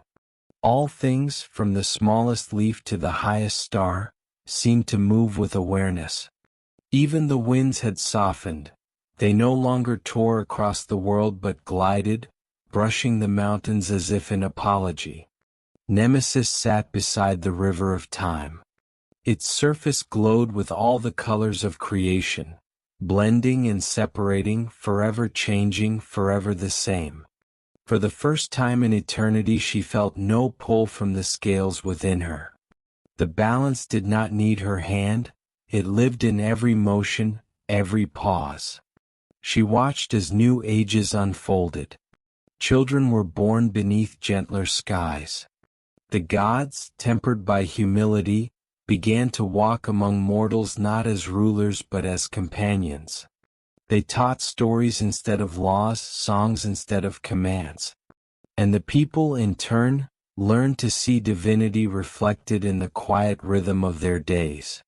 In a seaside village, a fisherman spoke to the dawn. "Lady Balance," he murmured, though he had never seen her face, "may the sea take and give as it must." When his nets filled, he thanked not the goddess but the tide. When they emptied, he did the same. His contentment rippled outward, softening the hearts of those who once measured joy only by abundance. In another land, a sculptor carved two figures, one of light, one of shadow, intertwined in a gentle embrace. He placed them in the square without inscription. People who passed by felt a strange comfort, though none could say why. They began to leave small gifts there. A flower, a coin, a simple word written on paper. It became a place of stillness in a restless world. Nemesis saw all this and smiled. She no longer needed to intervene. Her spirit moved through ordinary acts. The universe had learned the art of returning. One evening she rose from her garden and spread her wings wide across the stars. She flew higher than she ever had, beyond the constellations, beyond the breadth of worlds. There, where even light seemed to listen, she saw the vast pattern of existence. A spiral of luminous threads, endlessly turning, endlessly renewing. Each circle of creation gave birth to another, smaller yet complete, like ripples that never ceased. She understood then that balance was not a line to be held but a motion to be trusted. Every fall contained its rise, every death carried a seed of life. Even her own essence was part of this turning, she was not above it but within it. Her wings caught the starlight as she descended once more. At the edge of her garden stood a young figure waiting. Asteron, the god of twilight. He bowed low, the soft glow of dusk surrounding him. "Teacher," he said, "I came to see if your silence still guides the world." Nemesis looked at him fondly. "It guides itself now. What do you see when you look upon the sky?" "I see the circle," he replied, "where day and night hold hands. I see that balance was never stillness, it is motion without haste." She touched his brow lightly. "Then you have seen truly." Together they watched the horizon as dawn met night. The colors bled into one another, rose into blue, blue into gold, gold into shadow. It was the perfect image of all she had ever taught. No beginning, no end, only return. In the villages below, bells rang to greet the morning. Children laughed, chasing the sun across the fields. Old men sat beside the water and listened to the tide recite its endless poem. Everywhere, life moved with gentle certainty, unafraid of its own endings. Nemesis felt the rhythm pass through her like breath. This was what she had guarded since the first moment of time. Not order, not law, but continuity. Balance was the universe remembering itself. She closed her eyes and spoke softly to the dawn. May the circle never fear its shadow. May the turning never cease. May I be forgotten so that peace may endure. The words drifted into the rising light and were carried outward through the cosmos. They reached the quietest corners of creation, places where suns were being born, where worlds were cooling, where the first rains fell on new soil. Each echo became a heartbeat, a pulse, a breath. And so the rhythm continued, infinite and whole. The morning after her blessing drifted through the stars, Nemesis felt herself growing lighter. It was not fading but becoming, each heartbeat slower, wider, more transparent to the light that moved through her. Every pulse of existence seemed to echo inside her chest, and she could no longer tell where her own rhythm ended and the universe began. From far below came the hum of the world. The oceans whispered against their shores, mountains exhaled the cool breath of dawn, and forests sighed in unison. All of it was familiar, each sound a note she had once tuned. Now it played without her touch, perfectly imperfect, living. She walked through her garden one last time. The flowers bowed as she passed, their petals gleaming with dew that caught both sunlight and starlight. She bent to a single bloom, white with a trace of violet at its edge. Within its center swirled a miniature reflection of the night sky. Even the smallest holds the infinite, she murmured. She moved toward the river of time. Its waters no longer rushed. They glided like a long breath between one world and the next. She knelt, placing her hand upon the surface. Ripples spread outward in circles, and within each circle she saw an age. The rise of cities, the laughter of children not yet born, the dust of stars forming new suns. She saw joy and sorrow, folly and wisdom, always returning, always renewed. For a moment she wondered if she should remain, to watch over the cycles forever. But a voice, calm and familiar, spoke behind her.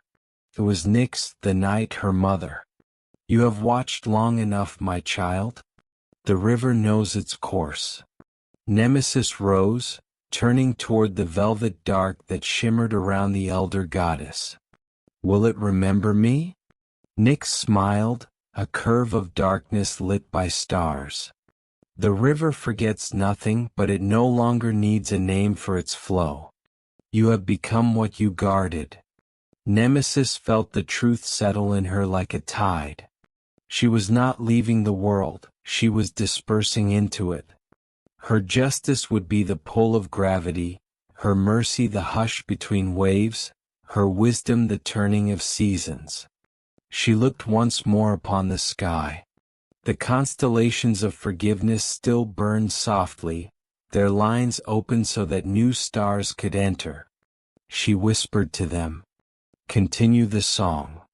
One by one their lights trembled, acknowledging her farewell. Then as dawn touched the edge of creation, she stepped into the river. The water rose around her, glowing faintly violet. It did not chill or burn. It felt like memory made gentle. As it reached her heart, she closed her eyes.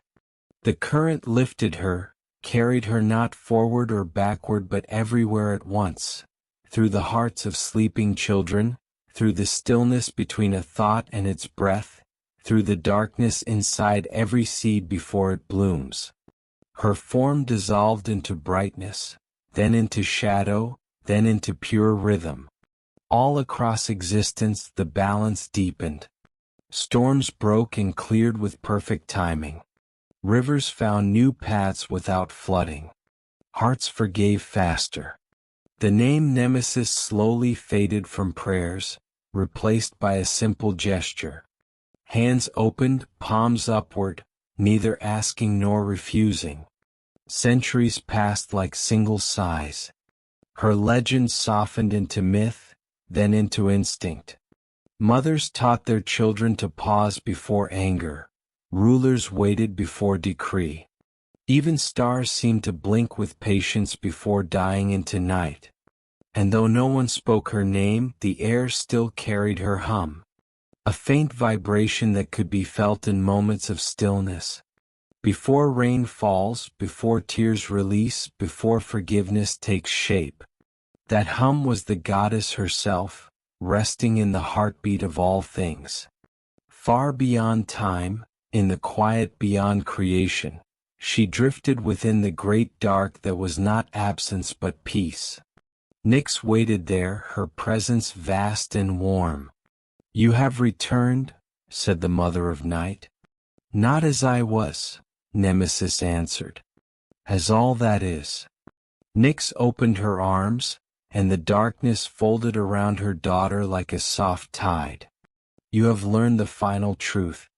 Balance is not justice fulfilled, it is love enduring." They stood together without form, their voices mingling with the pulse of stars being born. Each heartbeat sent light outward into new worlds, new beginnings.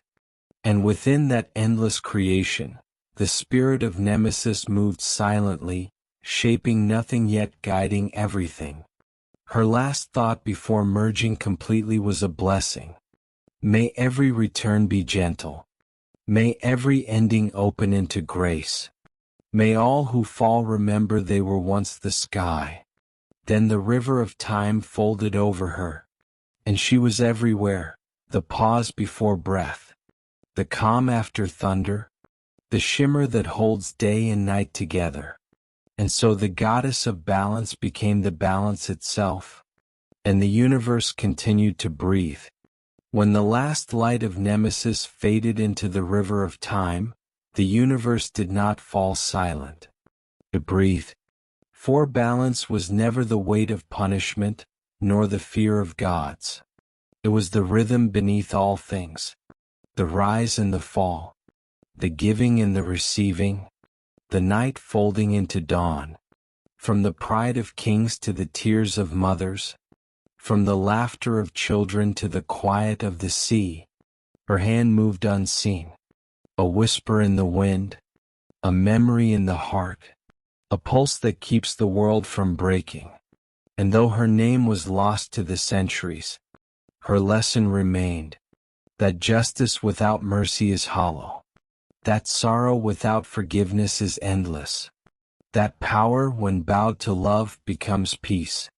The stars still trace her story across the heavens, not as a warning but as a promise, that all things return, that every wound finds its echo in healing, and every shadow holds the seed of light. So when the world feels unsteady, when the heart leans too far toward despair or desire, listen. Between each breath, between each beat, there is a silence that remembers her, a silence that whispers, "Be still, and the balance will find you."